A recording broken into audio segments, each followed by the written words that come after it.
We are back with another review, and today we got some pickups from the Terminator. So without further ado, let's hop right into this review, because today we're going to be checking out T800 Arnold Schwarzenegger and T800 Battle Damage Arnold Schwarzenegger from the Funko Shop. So I think we're going to start off with the common, and then we'll hop into the Funko Shop exclusive one, and we'll kind of compare the two. But this is the Terminator Dark Fate Wave that they dropped from the new movie, which has Sarah Connor. There's a Sarah Connor Chase, T800, T800 Battle, then there's the Rev 9 Endoskeleton, and that's the wave. I didn't collect the whole wave. Not interested in the whole wave. I do like Arnold as the Terminator, so having a T800 Funko Pop is really sick. So this is the box right here. We'll check it out. It's got some of the movie propaganda on the back here. It's got the Terminator Dark Fate logo. Pop Movies number 819. Like I said, the Tri-Wave right there. Nothing too big. Would have been cool maybe to see a John Connor pop or something like that, but I don't think that movie was too in favor of John Connor, if you know what I mean. This is a 2019 pop. So let's check out Terminator Dark Fate, the standard common Schwarzenegger pop. Check out the number here too to see if they're in sequence. We got number 43,500 package Terminator Dark Fate T800 C1. There's that C1 again. So 43,500. That's a good round number right there. I'll move this over here, the blister pack. Now this is the T800 Arnold with absolutely no reveal that it is a robot underneath the flesh, or the vinyl if you would. It's got sunglasses on. It's got the fading of the hair here to show the newer version of Arnold, and it's got a nice rifle there. He is brandishing. He's got his nice jacket on. Even has his gray cuff or green cuff on his jacket, which is nice that they painted. He's got a nice paint job on that shirt. It looks like even in there. I can't tell really what color that is. It looks like it's a dark green, a forest green, if you would, on that shirt down in there. He's got some navy pants on and some brown dress shoes, it looks like, or some kind of dress boot. But yeah, pretty standard people pop. I mean, if you didn't know, I mean, you can kind of tell this is Schwarzenegger, but if you didn't really know, I mean, you could, I mean, honestly, maybe you wouldn't really know that it's Schwarzenegger. You could pretty much go for pretty much anybody who has a similar hair color and hairstyle and wears sunglasses. You know what I mean? So pretty standard people pop, but knowing that I have a T800 Funko Pop in the collection is pretty dang cool. Now this T800 Battle one from the Funko Shop, we're going to pop it out the pop shield here too. And check it out. Now some people were asking what these little dots are that I keep on my pop shields. These little dots indicate that I recorded a video with this particular pop. Instead of keeping a logbook, and it gets very extenuous, you know, trying to keep track of everything. You know, you got hundreds of pops to keep track of. For me, it's easier. The pops stay in the pop shields. I don't lock them in. I put a sticker on the side if I did a YouTube video on them, which we're doing right now, obviously.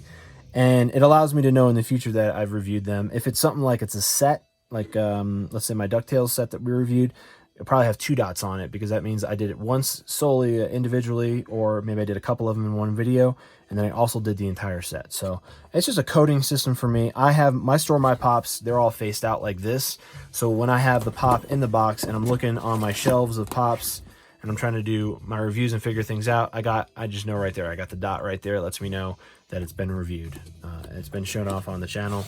It's a little bit easier than me having to go search my entire catalog every time I have pops that I'm like, oh yeah, I want to kind of review that one. I want to check that one out the box. So we've got another 2019 pop here. That's neither here nor there. It's just a little bit of a behind the scenes, what's going on. A lot of people have been asking me why those little dots are on my the pop shield. So there you go. That's the reason why. Cool. So the number goes up. 43,501. So the other one was 43,500. Does go in series. Terminator Dark Fate T800 Battle C1. Out. Check out the Terminator. Pretty cool. Now, did not see the movie. Probably will check out the movie one of these days when I get some time to be able to do that. But I'm not really too sure what exact point of the movie this one is from, this particular mold is from. He does have some kind of a, looks like some kind of an axle, if you would, or some kind of an axle, maybe some kind of gearbox, something maybe to a truck. I'm not too sure exactly what this club that he's using it as a club, I should say, is actually in reference to. Again, not familiar with the actual movie itself, but this was a sick pop. And I ended up grabbing this off of Sin from the Sin Den.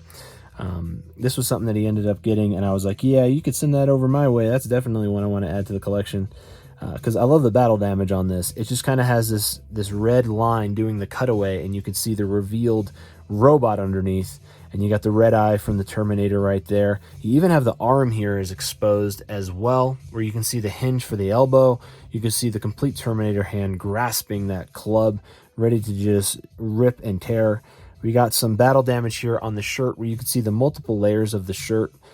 Some holes have skin tone, which means it was ripped through both layers, the jacket and the shirt, and then some only have singular colors in there from the shirt, which means it only ripped through the jacket to expose the shirt.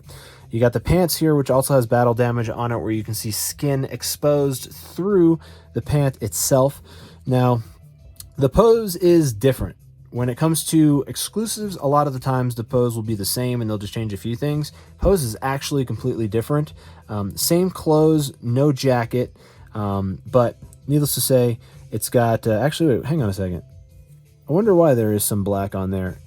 You would think that that would actually be silver. Because I was thinking, I was looking at this thinking that it was the jacket from the back, and then I realized he's not wearing the jacket. That's actually the undershirt that he's wearing. So these black portions right here, actually, I believe should be painted silver if you wanted to make it a little bit more accurate. Again, not familiar with the movie, but I have seen Terminator movies before. This actually is a pretty good sculpt right here of a hand and an arm. I know that sounds weird to say, but that's actually a really good sculpt. It's actually pretty accurate to what a human arm looks like. I mean, I've seen some pretty deformed arms when it comes to Funko Pops, but I don't know why that stood out to me, but that one actually is seated properly in the shirt, and it actually looks like a good sculpt of an arm. Weird to say that, but yeah, it is.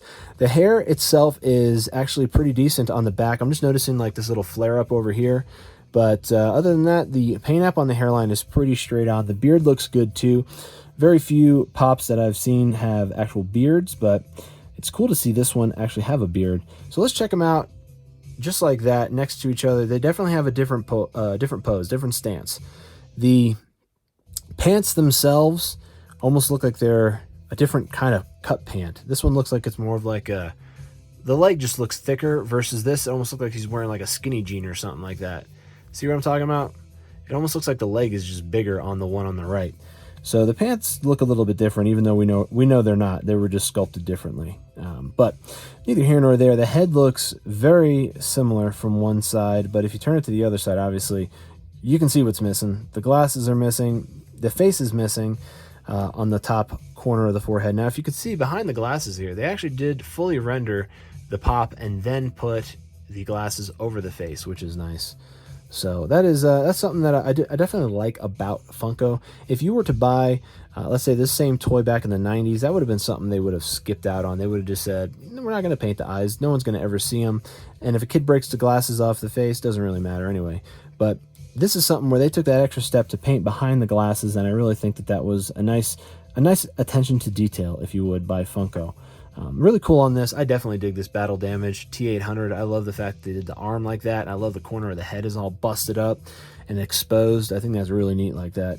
So why don't you let me know down in the comments below, what do you think of the T800 battle damage? I know we talked a ton about this particular pop, and we also ran on at the mouth a little bit, but it's neither here nor there. I want to know down in the comments below what you think of the T800 and the T800 battle hardened Terminator right here. So and also let me know down in the comments below, what do you think of the Terminator Dark Fate movie? Was it something that you watched? And if you did watch it, did you like the movie? Should I go check it out? Let me know down in the comments below. And if you like this video, give it a thumbs up for more content like this. Subscribe for more, because I do reviews every single day, so look out for that, and have a great rest of your day.